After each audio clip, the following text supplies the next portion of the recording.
In Denver, the outlook is much clearer. The Nuggets' goal is as straightforward as it gets: win again.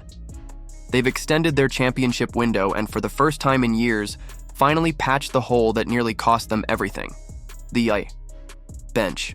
Last postseason, their reserves were outscored by over 30 points per 100 possessions. That's unplayable basketball.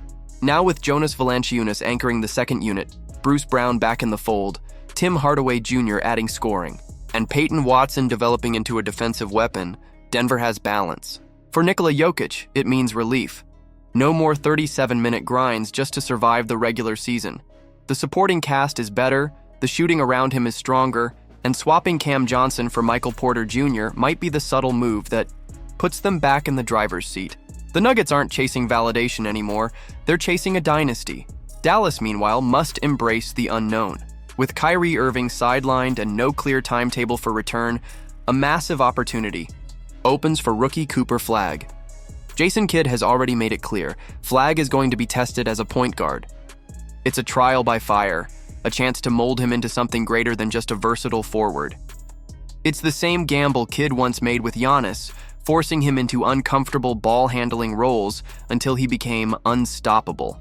The Mavericks have D'Angelo Russell, but he's a placeholder.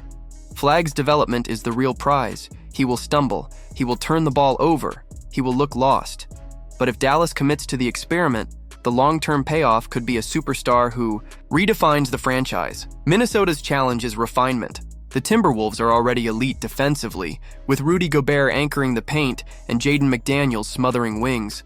But if they want to win the West, they need their offense to catch up, and that spotlight falls squarely on Anthony Edwards. Edwards has already proven he can score with the best, averaging 28 and carrying Minnesota to back-to-back conference finals appearances. But when Oklahoma City trapped him, rotated perfectly, and forced him into playmaking reads, he buckled. His scoring wasn't enough, and Minnesota fell in 5 games. Edwards has to evolve. He has to become not just a scorer, but a creator who bends defenses and generates opportunities for teammates. If he takes that leap, Minnesota goes from a defensive juggernaut to a legitimate championship favorite. New Orleans enters the season stuck between timelines. They've handed Zion Williamson the franchise keys, doubled down on his talent with a massive contract, and added pieces around him. Yet the roster doesn't look anywhere near good enough to contend.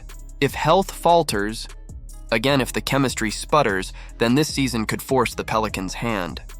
Trade rumors surrounding Zion could become impossible to ignore.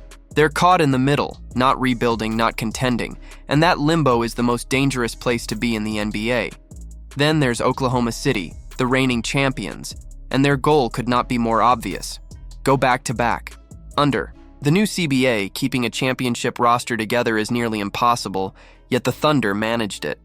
The entire rotation returns, still bolstered by young stars on rookie deals. Last year, they nearly won 70 games despite devastating injuries. Now, with better health and a year of finals experience behind them, they're staring at history. The defense is already elite. The offense is the one weakness. If they can fix the half-court scoring droughts that haunted them in the postseason, they could dominate in ways reminiscent of the Durant-era Warriors. Shai Gilgeous-Alexander is entering his prime. Chet Holmgren and Jalen Williams are still climbing. The Thunder are young, hungry, and already proven. They aren't just contenders, they're chasing legacy. For the Lakers, the goal is transition. Luka Doncic is here, and this has to become his team.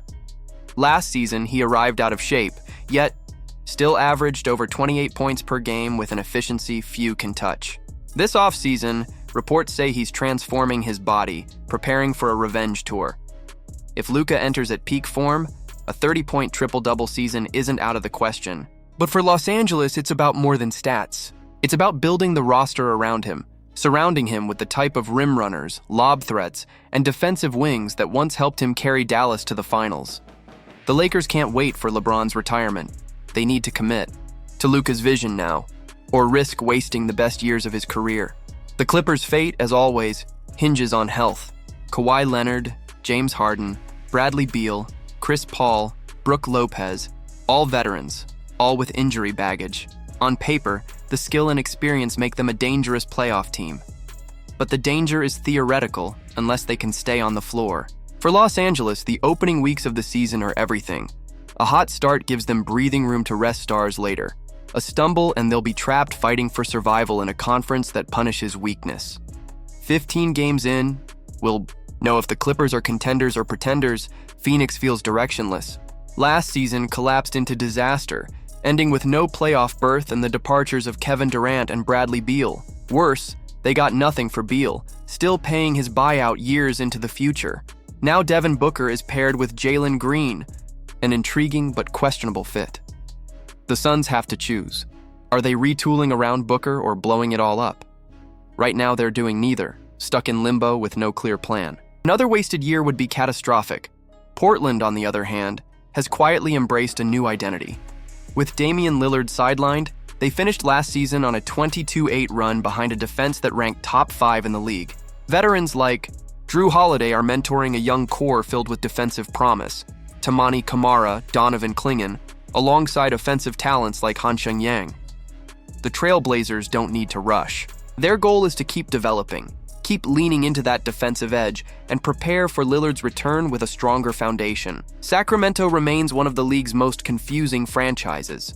Just 3 years ago, they were the 3 seed, a feel-good story of resurgence. Now, after trading De'Aaron Fox and firing Mike Brown, they look lost. Pairing DeMar DeRozan with Zach LaVine feels like deja vu, a recycled Bulls roster that never worked in Chicago. Instead of rebuilding, they're chasing mediocrity. Rumors of moving Malik Monk for Russell Westbrook only underline the dysfunction. The Kings' goal should be clarity, but all signs suggest they'll remain stuck in neutral. San Antonio's destiny lies with Victor Wembanyama. His sophomore season was cut short, but in 46 games he averaged 24 points, 11 rebounds, and nearly 4 blocks, transforming the Spurs whenever he stepped on the court. Now paired with De'Aaron Fox and rookie Dylan Harper, the question is whether to push for contention or keep building patiently. Wembanyama is so good he might not give them a choice. If he stays healthy, MVP conversations are inevitable. But the Spurs must weigh short-term wins against long-term dominance. Utah's path is clear. Stay bad. The Jazz don't even need to tank deliberately. The roster is built to lose. And in this stage of their rebuild, that's the best possible outcome. Finally, Houston. The Rockets shocked the league last year with suffocating defense, but offense held them back. Enter Kevin Durant. He doesn't just fill a scoring gap, he transforms their clutch time identity. Last year, they won nearly 60% of close games without a superstar closer. With Durant, that percentage could skyrocket. Combine that with a defense still anchored by Amen Thompson, Tari Eason, and new addition Dorian Finney-Smith, and you have a roster capable of pushing for 60 wins. The Rockets' task is balance. Let Durant shine without stunting the growth of their young core. If they succeed, they might be the only team standing in Oklahoma City's way. The West is unforgiving. Every team has a path, but only a few will reach their goal. Some chase survival, some chase clarity, others chase history. The question is, who will actually seize it? Do you think the Warriors can survive their aging roster? Can Luka's Lakers take over the conference? Or will Oklahoma City and Houston set the stage for a new rivalry at the top? Share your thoughts in the comments, and don't forget to like and subscribe for more deep dives into the battles shaping the NBA's future.